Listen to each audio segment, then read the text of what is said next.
อให้ท่านนายกพูดถึงภาพรวมงานปีนี้ค่ะครับงานมหกรรมหนังสือระดับชาติครั้งที่28นะครับก็เดินทางมาถึงวันสุดท้ายนะครับวันนี้ครับภาพรวมของงานนะครับตั้งแต่วันแรกเลยก็คือคาดมากนะครับเป็นไปตามที่เราคาดการไว้นะครับก็เพิ่มจากเดิมใน 20% นะครับก็จาก1,300,000เนี่ยก็เป็น1,600,000นะครับยอดมูลค่าของตลาดเนี่ยเฉพาะในงานนี้นะครับก็ตามที่คาดเหมือนกันเลยครับก็คือ400 ล้านนะครับทางสำนักพิมพ์เองเนี่ยก็ที่ไปถามถ่ายมาครับก็ทุกท่านนี้ก็แฮปปี้กันทุกท่านนะครับก็ต้องขอบคุณนักอ่านมากๆนะครับที่มาเชี่ยวชมงานของเรานะครับทำให้การกระตุ้นการอ่านได้คึกคักขึ้นมาอีกครั้งนะครับและทีนี้รัฐบาลสนับสนุนซอฟต์พาวเวอร์ค่ะท่านนายกจะพูดถึงการร่วมมือกันยังไงบ้างคือแผนงานของเรานะครับที่เสนอกับทางรัฐบาลไปเนี่ยก็มี3ประเด็นนะครับ3แผนงานที่เราเสนอไปแผนงานแรกเนี่ยก็จะให้รัฐบาลเนี่ยจัดตั้งนะครับสถาบันหนังสือขึ้นมานะฮะเพื่อแก้ปัญหานะครับให้กับสำนักพิมพ์เองทุกองค์รวมทุกด้านนะครับแผนงานที่2นี่ก็คือขอเงินสนับสนุนนะครับในการจัดงานทั้งในกรุงเทพและต่างประเทศนะครับ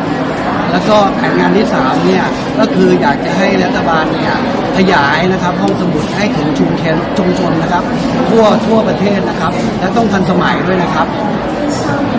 ตัวเลขต่างๆค่ะที่ประชาชนนะครับ